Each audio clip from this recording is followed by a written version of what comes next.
ಆತ್ಮೀಯ ವೀಕ್ಷಕರೇ, ನಿಮ್ದೇನಾದರೂ 10th ಮುಗಿದಿದೆಯಾ? ಹಾಗಾದರೆ ಗೌರ್ಮೆಂಟ್ ನೌಕರಿ ಮಾಡಬೇಕೆನ್ನೋ ಆಸೆ ಕೂಡ ಇದೆಯಾ?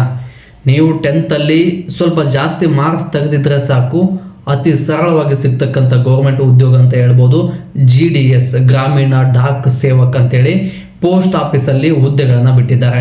ಇದು ಲಾಸ್ಟ್ ಡೇಟ್ ಯಾವಾಗಿದೆ, ಯಾವ ರೀತಿ ಅಪ್ಲಿಕೇಶನ್ ಹಾಕಬೇಕು ಮತ್ತು ಯಾವ್ಯಾವ ಡಾಕ್ಯುಮೆಂಟ್ಸ್ಗಳು ರಿಕ್ವೈರ್ಡ್ ಆಗುತ್ತೆ ಅನ್ನೋದನ್ನು ಸಂಪೂರ್ಣವಾಗಿ ಈ ವಿಡಿಯೋದಲ್ಲಿ ತಿಳಿಸ್ಕೊಡ್ತೀನಿ. ಯಾರೆಲ್ಲ ಮೊದಲನೇ ಬಾರಿಗೆ ನನ್ನ ಚಾನಲ್ ನೋಡ್ತಾ ಇದ್ರು, ಸಬ್ಸ್ಕ್ರೈಬ್ ಮಾಡೋದ್ರ ಮೂಲಕ ಸಪೋರ್ಟ್ ಮಾಡಿ ಅಂತ ಹೇಳ್ತಾ ವಿಡಿಯೋ ಒಂದು ಲೈಕ್ ಮಾಡಿ. ಹಾಗಿದ್ರೆ ಬನ್ನಿ ಸ್ನೇಹಿತರೆ, GDS ಅಪ್ಲಿಕೇಶನ್ಗೆ ನೀವು ಅಪ್ಲೈ ಮಾಡಬೇಕಾದ್ರೆ ನಿಮ್ಗೆ ಯಾವ್ಯಾವ ಡಾಕ್ಯುಮೆಂಟ್ಸ್ ಬೇಕಾಗುತ್ತೆ ಅನ್ನೋದನ್ನು ತಿಳಿಸ್ಕೊಡ್ತೀನಿ. ಮೊದಲನೇದು ನೋಡಿ ಸ್ನೇಹಿತರೆ, ನಿಮಗೆ ಒಂದು ಫೋಟೋ ಬೇಕಾಗುತ್ತೆ. ಆ ಫೋಟೋ ರೀಸೆಂಟಾಗಿ ನೀವು ಇಳಿದಿರ್ತಕ್ಕಂಥ ಒಂದು ಫೋಟೋ ಆಗಿರಬೇಕು.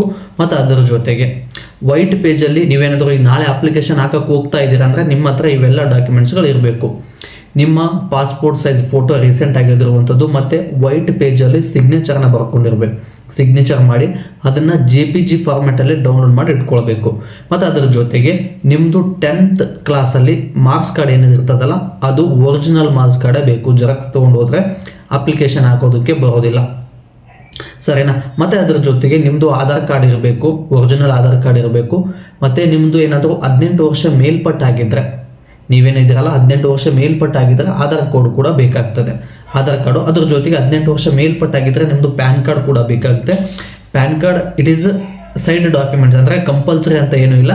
ನಿಮ್ಮದು ಪ್ಯಾನ್ ಕಾರ್ಡ್ ಇದ್ದರೆ ಪ್ಯಾನ್ ಕಾರ್ಡ್ ತೊಗೊಂಡೋಗಿ, ವೋಟರ್ ID ಇದ್ದರೆ ವೋಟರ್ ID ಕೂಡ ತೊಗೊಂಡು ಹೋಗ್ಬೋದು. ಮತ್ತು ಇದ್ರ ಜೊತೆಗೆ ಕಾಸ್ಟ್ ಸರ್ಟಿಫಿಕೇಟ್ ಬೇಕಾಗುತ್ತೆ, ಇನ್ಕಮು ಮತ್ತು ಕ್ಯಾಸ್ಟ್ ಸರ್ಟಿಫಿಕೇಟ್ ಕೂಡ ಬೇಕಾಗುತ್ತೆ. ಇದು ಯಾಕೆ ಬೇಕಾಗುತ್ತೆ ಅಂದರೆ, ಕೆಲವೊಂದು ಸಲ ನಿಮ್ಮ ಪರ್ಸೆಂಟ್ ಏನಾದರೂ ಜಾಸ್ತಿ ಸ್ವಲ್ಪ 1 ಪಾಯಿಂಟ್ 2 ಪಾಯಿಂಟಲ್ಲಿ ಹೆಚ್ಚು ಕಡಿಮೆ ಇದ್ದರೆ ರಿಸರ್ವೇಷನ್ ಇರುತ್ತೆ.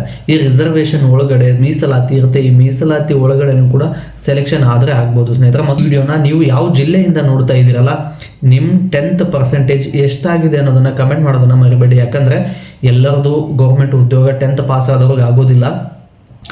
ಕೆಲವೊಂದು ಮೀಸಲಾತಿಗೆ ಇಷ್ಟು ಪರ್ಸೆಂಟೇಜ್ ಅಂತ ನಿಂದಿರುತ್ತೆ. ಅತಿ ಹೆಚ್ಚು ಅಂಕಗಳನ್ನು ಯಾರು ಪಡ್ಕೊಂಡಿರ್ತಾರೋ ಅವರನ್ನು ಡಾಕ್ಯುಮೆಂಟ್ ವೆರಿಫಿಕೇಷನ್ ಇರುತ್ತೆ. ಡಾಕ್ಯುಮೆಂಟ್ ವೆರಿಫಿಕೇಷನ್ ಆದರೆ ಡೈರೆಕ್ಟ್ ಜಾಯ್ನಿಂಗ್ ಸ್ನೇಹಿತರೆ, ಇದು ನೇರ ನೇಮಕಾತಿ ಅಂತಲೇ ಹೇಳ್ಬೋದು.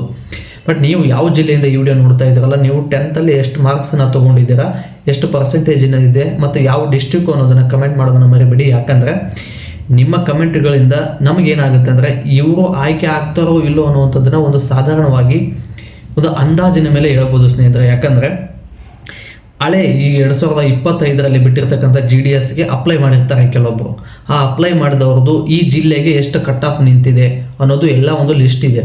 ಅದನ್ನು ನೋಡಿ ನಿಮ್ಮ ಸೆಲೆಕ್ಷನ್ ಆಗುತ್ತೋ ಇಲ್ಲೋ ಅನ್ನೋದನ್ನು ಅಂದಾಜಾಗಿ ತಿಳಿಸ್ಬೋದು. ಯಾಕಂದರೆ 50, 60, 70 ಆದರೆ ಸೆಲೆಕ್ಷನ್ ಆಗೋದಿಲ್ಲ. ಇಂಥವ್ರು ಹಾಕೋದಕ್ಕೆ ಹೋಗಬೇಡಿ, ಸರಿನಾ? ಇನ್ನಿದು 80ರ ಮೇಲೇನಾದರೂ ನಿಮ್ಮ ಪರ್ಸೆಂಟೇಜ್ ಇದ್ದರೆ ಅಪ್ಲೈ ಮಾಡಿ. ಮತ್ತು ಇದೇ ರೀತಿಯಾಗಿ ಹೆಚ್ಚಿನ ಮಾಹಿತಿಯನ್ನು ನನ್ನ ಚಾನಲಲ್ಲಿ ನೀಡ್ತಾ ಹೋಗ್ತೀನಿ. ನಾನು ಹೆಚ್ಚಿನ ವಿಡಿಯೋ ಮಾಡಲು ನಿಮ್ಮ ಪ್ರೋತ್ಸಾಹದ ಅವಶ್ಯಕತೆ ಇದೆ. ಈ ಪ್ರೋತ್ಸಾಹನ ವಿಡಿಯೋಗೆ ಲೈಕ್, ಶೇರ್, ಕಾಮೆಂಟ್ ಮತ್ತು ಸಬ್ಸ್ಕ್ರೈಬ್ ಮಾಡೋದ್ರ ಮೂಲಕ ಸಪೋರ್ಟ್ ಮಾಡಿ ಅಂತ ಹೇಳ್ತಾ ಮತ್ತೆ ಮುಂದಿನ ವಿಡಿಯೋದಲ್ಲಿ ಸಿಗೋಣ. ಧನ್ಯವಾದಗಳು ಸ್ನೇಹಿತರೆ.